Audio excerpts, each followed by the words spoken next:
Hello बच्चों, let us read the question. And the question says, a quarter cylinder of radius r and refractive index 1.5 is placed on a table. तो हमें एक quarter cylinder दिया है इस question में. ठीक है, ये देखिए, ये क्वार्टर सिलेंडर है जिसे एक टेबल पे प्लेस किया हुआ है. ठीक है, ये हमारी टेबल है. A point object P is capped at a distance of m into r from it. है ना? Find the value of small m for which a ray from P will emerge parallel to the table as shown in figure. तो हमें कहा गया है कि ये जो P ऑब्जेक्ट है, ठीक है, जो mr है ना, m times of r distance पे रखा गया है, किससे? इस क्वार्टर सिलेंडर से. तो इस वैल्यू स्मॉल m की वैल्यू हमें फाइंड करना है, जिसके लिए जो रेज जो है ना, आफ्टर रिफ्रैक्शन जो रेज जो है वो पैरेलल हो जाएंगी. ठीक है, तो सबसे पहले हम यहाँ देख सकते हैं, हमें यहाँ इस मीडियम का रिफ्रैक्टिव इंडेक्स दिया हुआ है 1.5. ठीक है, और यहाँ पर कौन सा है मीडियम? एयर है ना, सिलेंडर से पहले और बाद में मीडियम एयर है, जिसका म्यू जो होता है वो कितना कंसीडर करते हैं? 1. तो जब हमारे पास अलग अलग मीडियम है तो उसके लिए जो लेंस फॉर्मूला है वही हमारा की कॉन्सेप्ट डेवलप करेगा. फॉर्मूला हमारा μ2 by v minus μ1 by u is equals to μ2 minus μ1 by r. तो देखिए, अगर इस केस को हम देखें तो ये हमारा क्या है, ये लेंस हम सपोज कर सकते हैं जिसकी एक सरफेस प्लेन है और दूसरी सरफेस जो है वो कर्व है. ठीक है,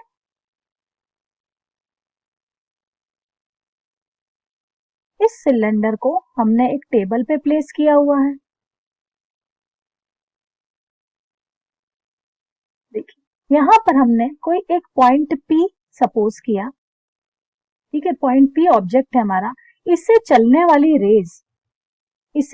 वाली रेज को सबसे पहले क्या होगा? देखिए, सबसे पहले ये रेज जो है ये फर्स्ट सरफेस जो प्लेन सरफेस पे होंगी और इसका होगा रिफ्रैक्शन. ठीक है, तो इसका रिफ्रैक्शन के लिए हमें नॉर्मल ड्रॉ करना होगा, और क्योंकि एयर से मीडियम में गई है तो ये जो रे है वो क्या होंगे? टूवर्ड्स नॉर्मल बेंड हो जाएगी. तो ये जो रे है वो इस तरह से स्ट्रेट न जाते हुए क्या होंगे? टूवर्ड्स नॉर्मल हमारी बेंड हो जाएंगी. अब अगर हम इसे पीछे की ओर बढ़ाएंगे तो ये रे कहीं हमें Q पॉइंट पे दिखाई देंगी. ठीक है, तो हम क्या कहेंगे कि Q पर जो इमेज फॉर्म हुई है वो, ठीक है, सेकेंड लेंस के लिए, इस कर्व्ड लेंस के लिए किसका काम करेगा? ऑब्जेक्ट का काम करेगा. ठीक है, और यहां से जो लेंस से Q से आती हुई रेज जो है वो इस तरह से रिफ्रैक्ट होंगी कि वो आफ्टर लेंस से इमर्ज होने के बाद कैसे हो जाएंगी? पैरेलल. तो यहाँ दो केस कंसीडर हो रहे हैं. So let us suppose first case. First case में हम क्या कह रहे हैं? P is a object. ठीक है, P पॉइंट ऑब्जेक्ट है, तो डिस्टेंस ऑफ P क्या हो जाएगी? U, जिसको हमें दिया है m टाइम्स ऑफ r. ठीक है, V क्या दिया है? देखिए, V हमें फाइंड करना है, मीन्स डिस्टेंस ऑफ, ये जो डिस्टेंस है इस लेंस की, ठीक है, यहां से यहां तक की जो डिस्टेंस है V, ये हमें फाइंड आउट नहीं है.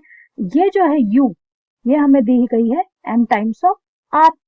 ठीक है, अब अगर हम r की बात करें, रेडियस ऑफ कर्वेचर की, सो प्लेन सरफेस है ये, तो प्लेन सरफेस के लिए रेडियस ऑफ कर्वेचर होगा इन्फिनिटी. ओके, अब बात कर ले हम म्यू की. तो देखिए, फर्स्ट मीडियम हमारा μ1 एयर है, इसलिए हम इसका रिफ्रैक्टिव इंडेक्स 1 ले लेते हैं, और μ2 हमारा ग्लास है, तो उसका रिफ्रैक्टिव इंडेक्स हमें दिया हुआ है 1.5. Let us apply the formula, and the formula is μ2 by v minus μ1 by u is equals to μ2 minus μ1 divide by r. Now μ2 means 1.5, so I will write 1.5 by v minus μ1 हमारा 1 by u, so this will be m times of r is equals to ये negative होगी value, है ना, and mu two होगा हमारा 1.5 minus 1 divide by R, radius of curvature infinity है, ठीक है। सो ये जो टर्म है हमारी, ये टर्म हमारी क्या हो जाएगी, पूरी जीरो हो जाएगी, करेक्ट। सो इसके बाद आंसर हमारे लिए आ जाएगा 1.5 times of v is equals to minus 1 by m times of r, या हम कह सकते हैं v is equals to minus 1.5 times of m into R, ठीक है। तो ये वैल्यू हमारी क्या हो गई है, v की वैल्यू आई है, means distance of image that is q, ठीक है। कि v की वैल्यू आ गई हमारी negative of 1.5 m into R, ये यहाँ पे नेगेटिव साइन शो कर रहा है, ये लेफ्ट हैंड साइड में है इमेज, है ना, और वे mr से लार्जर है ना, तो 1.5 टाइम्स ऑफ mr हो गई। चलिए अब सेकंड, है ना, ये रेस q पर इमेज बनाएगी। अब ये जो q पर इमेज है, ये हमारे कर्व्ड लेंस के लिए ऑब्जेक्ट का काम करेगी, करेक्ट। तो यहां से लेके q से लेके लेंस डिस्टेंस यहां तक, ये डिस्टेंस हो जाएगी हमारी u, ठीक है। Let us suppose this is u1, है ना, उसे हमने u सपोज किया था।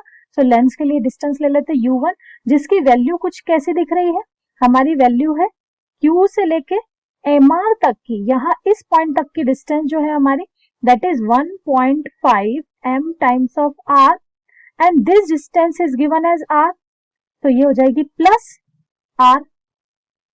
ये डिस्टेंस किसकी हो गई हमारी, ऑब्जेक्ट की डिस्टेंस फॉर लेंस, है ना, कर्व्ड लेंस। अब हमें v फाइंड करना है, तो हमें गिवन है कि जो रे है after emerging out of the lens they will become parallel, तो हम कह सकते हैं v जो है, या v1 अगर हम ले तो v1 विल बी इंफिनिटी। तो देखिए, और हम लिख देंगे केस सेकेंड,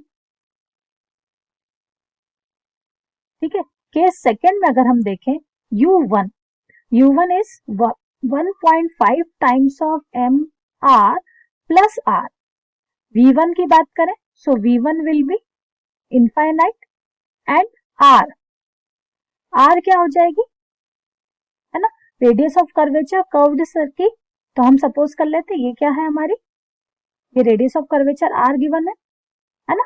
चलिए ये है, अब रेडियस ऑफ कर्वेचर p कौन सी लेंथ में होगी, नेगेटिव टाइम्स ऑफ r है, लेफ्ट हैंड साइड है क्योंकि।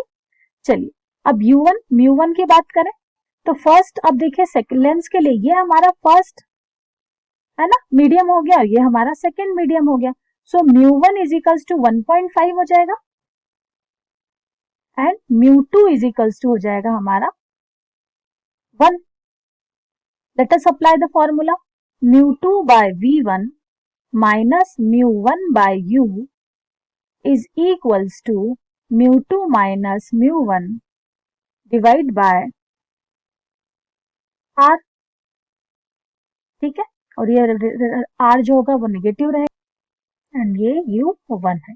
चलिए वैल्यू अप्लाई करते हैं, म्यू2 हमारा है 1, तो 1 बाय v1 हमारा है इंफिनिटी, माइनस म्यू1 है हमारा 1.5 बाय u1 है हमारा, r में हम टेकिंग कॉमन, और ये भी लेफ्ट में है ना, ऑब्जेक्ट लेफ्ट में तो ये नेगेटिव रहेगा, r I am taking common, तो यह वैल्यू हो जाएगी हमारी 1.5 times of m plus 1 is equals to mu two है 1 minus 1.5 divide by minus times of r।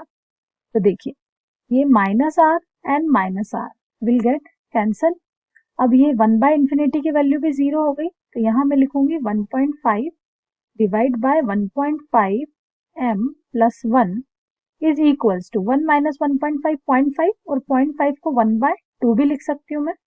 यहाँ पर देखिए 1 बाय 2 मल्टीप्लाई कर देंगे ये वैल्यू से, और यहाँ भी ये वैल्यू भी नेगेटिव आएगी ना, 1 माइनस 1.5 माइनस या 0.5, ठीक है, और माइनस और माइनस फिर से हमारे क्या हो जाएंगे, कैंसिल हो जाएंगे। चलिए अब देखेंगे, अगर 2 से 1.5 को मल्टीप्लाई कर दें हम, तो हमारी वैल्यू आती है 3 is equals to 1.5 times of m plus 1, ये हो जाएगा हमारा 2 is equals to 1.5 of m। 1.5 को हम लिख सकते हैं p by 2 times of m। तो यहाँ पर ये वैल्यू हो गई मेरी 4/3 इज इक्वल्स टू m, और यही मेरा फाइनल आंसर है for the value of m। देखिए हमें m की वैल्यू चाहिए थी और m की वैल्यू क्या आई है हमारी 4/3। So as this answer is now complete, I hope this will be helpful to you. Thank you.